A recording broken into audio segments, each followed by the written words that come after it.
paz do Senhor, amados. Eu sou o pastor Adelci dos Reis. Trago-lhes o comentário da lição 5 da revista da nossa escola dominical, que tem como título A Instituição da Monarquia em Israel. O texto áureo nos diz: Então todos os anciãos de Israel se congregaram e vieram a Samuel a Ramá e disseram-lhe: Eis que já estás velho, e teus filhos não andam pelos teus caminhos. Constitui-nos, pois, agora um rei sobre nós, para que ele nos julgue, como o tem todas as nações. 1 Samuel, capítulo 8, versículos 4 e 5. A verdade prática nos diz: antes de tomar uma decisão, o crente precisa buscar a orientação de Deus, para que não venha a sofrer dolorosas consequências. Meus amados, a vida, ela é feita de tomada de decisões. O homem, ele só não pode decidir o dia de nascer, nem o dia de morrer. Mas há momentos que ele precisa decidir sobre a sua vida. As nossas decisões, elas podem trazer bênçãos ou maldições. Ela pode nos trazer benefícios ou malefícios. A vida cristã não é diferente. O cristão, ele precisa tomar decisões. E as decisões dos cristãos devem ser pautadas no propósito de Deus, na boa, na perfeita, na agradável vontade do Senhor. Israel chegou um momento que tomou uma decisão, a decisão de ter para si um rei como tinham as outras nações. Esta decisão, na verdade, ela foi precipitada, porque ela foi realizada fora de hora, ou seja, ela foi motivada por um sentimento de inveja por ver as outras nações que estavam ao seu redor sendo governada por reis. Deus, na verdade, tinha um propósito de estabelecer um rei para a nação de Israel.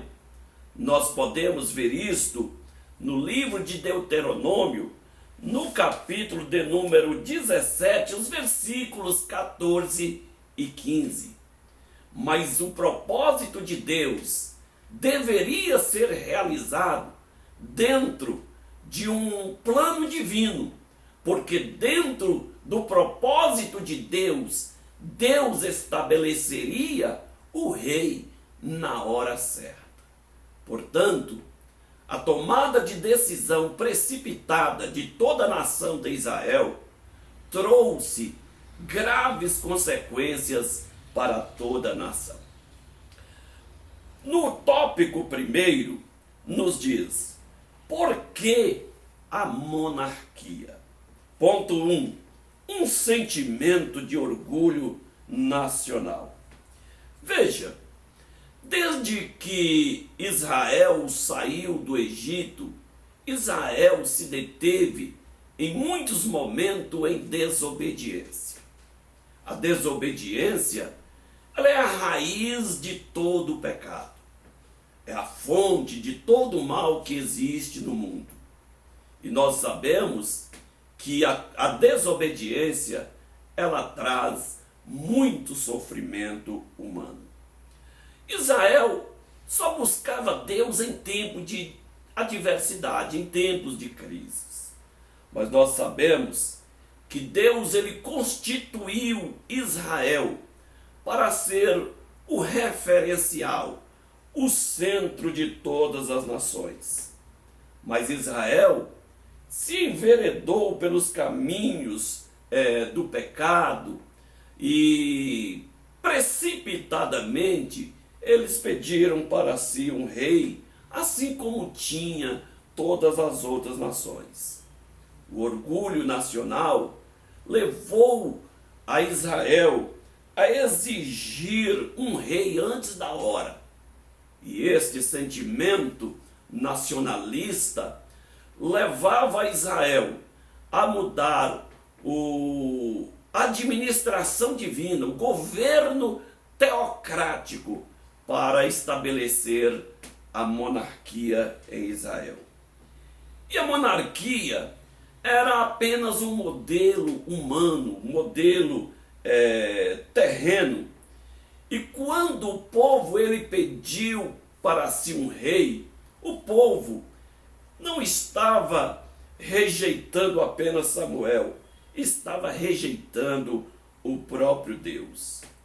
Há um perigo muito grande do ser humano ou das instituições deixar a sua vocação espiritual para enveredar pelos caminhos das instituições terrenas.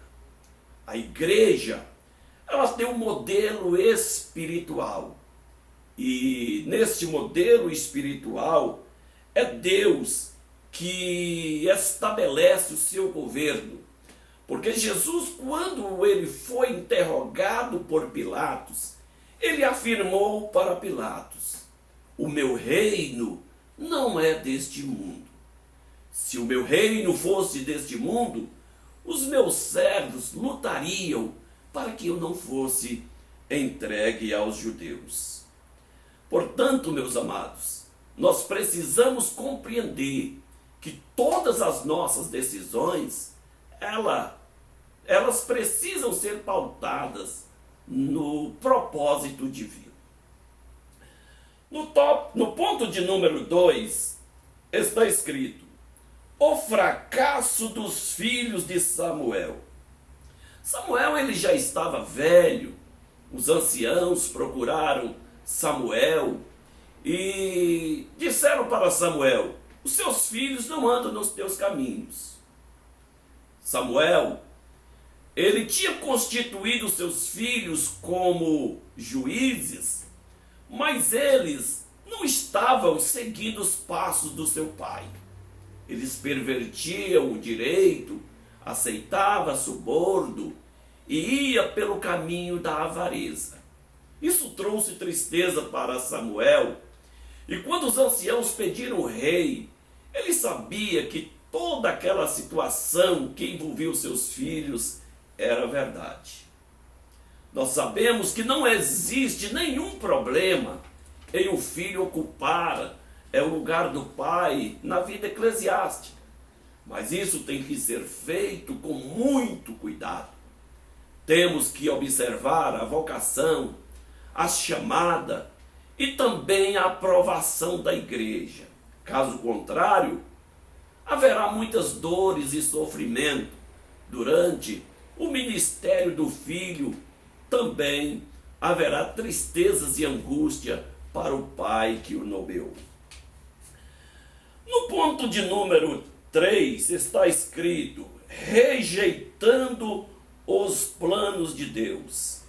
Nós vemos, meus amados, que naquele momento em que Israel escolheu a monarquia, Israel não estava rejeitando somente o governo de Samuel, estava rejeitando o próprio Deus. O propósito divino estaria sido relegado a segundo plano. Deus, ele é onisciente, ele sabe de todas as coisas e com certeza ele saberia o momento de estabelecer a monarquia em Israel. Deus é ele que em todos os tempos ele tem levantado os líderes, tem levantado obreiros para a sua seara. Nós podemos ver em Mateus no capítulo 9, e o versículo 37 e 38, que quando Jesus ele disse: a seara é grande e os lavradores são poucos. Rogai ao Senhor da seara que mande trabalhadores para a sua seara. Então, um líder espiritual, um obreiro, um pastor, primeiramente ele precisa, ou melhor, ele deve estar pautado dentro do plano de Deus. Vamos agora para o tópico de número 2. A escolha de Saul como rei. Veja bem, Saul, ele foi o primeiro rei de Israel ungido por Samuel. Mas o foco de toda a narrativa bíblica, ela se baseia na vida de Davi. Nós sabemos que Saul, ele foi ungido como rei de Israel. E foi ungido, na verdade, até dentro do plano de Deus. Mas o grande problema foi que Saul andou na contramão de Deus. Saul, ele saiu dos propósitos divinos. Ele foi um rei ciumento, foi um rei egoísta, um rei cheio de falhas durante o exercício do seu reinado, falhas que aconteceram até mesmo no final da sua vida, quando em um ato de pura insanidade, ele tirou a sua própria vida, lançando-se sobre a sua própria espada. Pois bem, dando continuidade aqui a nossa lição, vamos para o ponto de número 2. A unção de Saul por Samuel.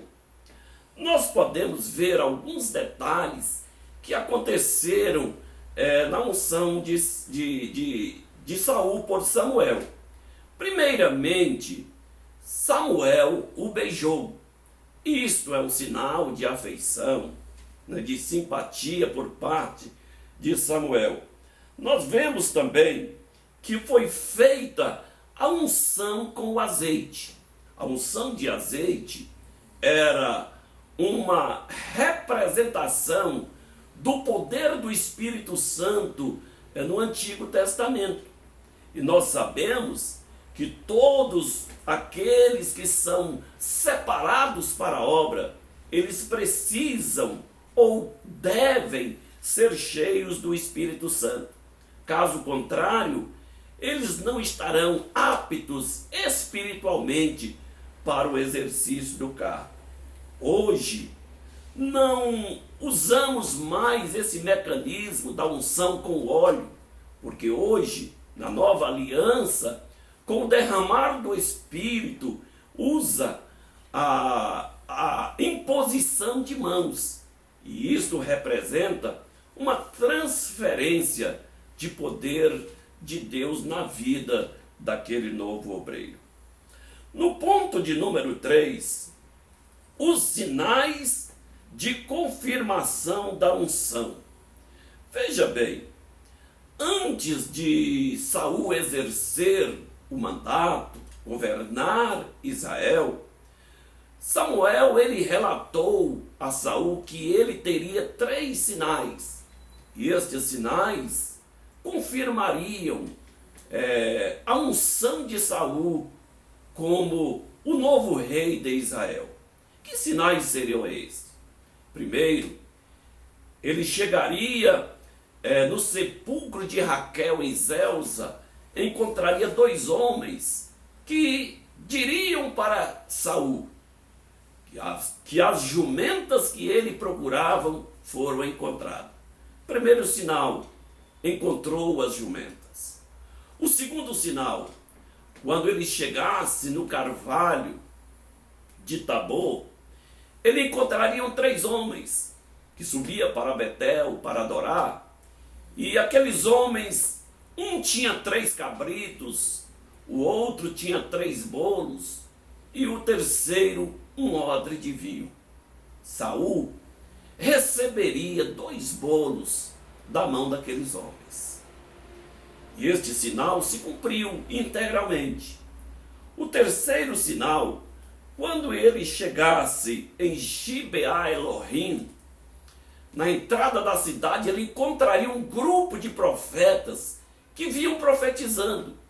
E quando Saul encontrasse aquele grupo de profetas que vinham com tambores, com harpa, com flautas, com tamborins, e Saul receberia uma porção do Espírito Santo e ele começaria a profetizar com aqueles profetas. Então Samuel diz para Saul que quando estas coisas acontecessem, ele seria transformado em outro homem. Veja bem, ninguém pode governar, ninguém pode fazer a obra do Senhor de uma forma apenas humana, carnal, terrena.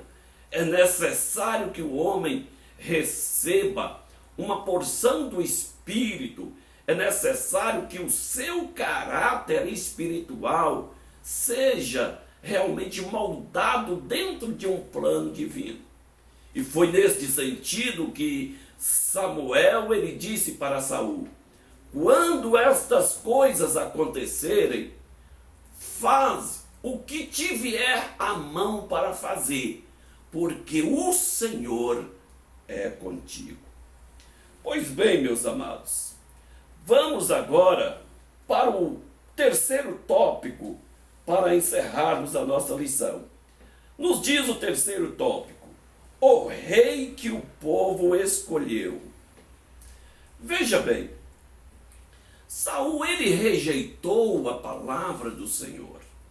E por Saul ter rejeitado a palavra do Senhor, Deus também rejeitou Saul e daria ao povo um rei segundo o seu coração. Saul, ele era um candidato fantástico, que enchia os olhos do povo. Era um homem que fisicamente era perfeito. A Bíblia nos informa que dos ombros para cima não tinha ninguém em Israel como Saul. Então Saul era um homem notável, um homem que agradava aos olhos. Mas nós sabemos que Deus, ele sempre olha para o interior do homem. Deus sempre vê o que está no coração. E ele sabia que o coração de Saul não era um coração reto diante de Deus. Mas mesmo assim, por ter sido pedido pelo povo insistentemente, Deus então permitiu e nomeou Saul como rei de Israel. O ponto de número 2 nos diz: os direitos do novo rei. Veja bem, este novo rei, ele teria alguns direitos. E Samuel, ele chama os anciãos de Israel e adverte o povo acerca destes direitos. Então Samuel afirma que este novo rei, ele iria convocar o povo para a guerra. Ele iria pegar os homens e colocar nos trabalhos do campo. Ele iria pegar as mulheres, as jovens, levar para os trabalhos da cozinha da sua casa, para as artes de perfumista. Ele iria usar os produtos agrícolas do povo e dizimar os produtos para atender os seus ministros. Assim também a produção das ovelhas, do gado, seriam dizimados para dar aos seus ministros, aqueles que faziam parte do seu reinado. Mas mesmo assim, o povo aceitou, porque este era o modelo estabelecido em todas as nações. Veja bem, no ponto de número 3, o novo sistema político e o aspecto teológico. Deus, ele sempre cuidou do povo. Deus, ele tinha um cuidado com Israel e não deixava faltar nada. Deus estabeleceu mandamentos para o povo. Deus escolheu líderes em todos os momentos. Deus, à medida da necessidade, Deus escolhia líderes para o povo. Nós vemos que Deus agora, ele usaria esse novo modelo, modelo monárquico, para guiar o seu povo. Então, Deus, ele levantaria um rei segundo o seu coração. E esse propósito de Deus, ele estava centralizado na vida de Davi. Nesse novo modelo de liderança, o governo, ele estaria centralizada na figura do rei. Mas Deus também, ele levantaria profetas e sacerdotes, formando um conselho para dar estabilidade à monarquia. E Deus, ele fez isto. Ele levantou profetas à medida da necessidade, sacerdotes. O sacerdote, ele continuaria ser o representante espiritual do povo, porque o rei, ele era o representante político. Mas Deus, ele levantou os sacerdotes para que o sacerdote pudesse conduzir a Deus todo o propósito espiritual do povo. Deus também levantaria os profetas para que ele pudesse também manifestar o propósito divino perante o povo. Então, a figura do sacerdote e do profeta estaria sendo um conselho que viesse fortalecer o governo monárquico. Nós vemos isto em vários momentos na trajetória da monarquia em Israel, Deus falando através do profeta, ou Deus também agindo através do sacerdote para conduzir o povo à sua presença. Amém, meus amados? E assim nós estamos concluindo a nossa lição. Tenham todos um bom aprendizado. Que Deus nos abençoe. Amém.